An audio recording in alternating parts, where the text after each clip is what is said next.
Alright, let's dive into something that's both a fun trivia question and a massive cultural moment.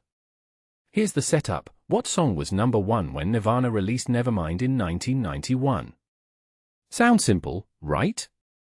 But personally, I think this question is way more fascinating than it seems on the surface.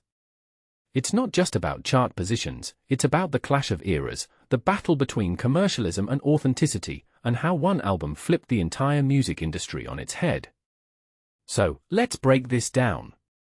First, the answer, Bryan Adams' Everything I Do It For You, was sitting pretty at number 1 when Nevermind dropped. Now, what makes this really interesting is the contrast between these two tracks. Bryan Adams' song was the epitome of 80s and early 90s commercial strategy, a power ballad tied to a blockbuster movie, Robin Hood, Prince of Thieves, designed to dominate both the box office and the airwaves. It was safe, polished, and calculated. Meanwhile, Nevermind was raw, rebellious, and completely unapologetic. In my opinion, this clash wasn't just about music, it was about two entirely different visions of culture. If you take a step back and think about it, the early 90s were this weird transitional period. The 80s were all about excess, commercialism, and this glossy, almost plastic aesthetic. But the 90s were starting to push back. Grunge, with Nirvana at the forefront, was this anti-establishment movement that said, we don't need your polished pop anthems. We're bringing the raw, the real, and the messy. What many people don't realize is that Nevermind wasn't just an album, it was a cultural reset button. It gave permission for alternative voices to go mainstream, and that's why it's such a big deal. Now, let's talk about why Bryan Adams being at number 1 matters. Personally, I think it highlights just how much the industry was clinging to its old ways. Everything I Do It For You was the kind of song that industry execs loved, safe, marketable, and guaranteed to make money. But Nevermind came in and said, nope, we're not playing that game. It wasn't just a battle for the charts, it was a battle for the soul of the decade.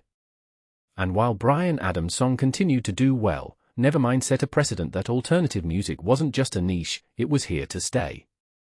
A detail I find fascinating is how this moment reflects bigger cultural shifts. The 90s were this weird mix of optimism and disillusionment. On one hand, you had the rise of Cool Britannia in the UK and this sense of cultural renaissance. On the other, you had the raw, angry energy of grunge in the US. Nevermind captured that tension perfectly.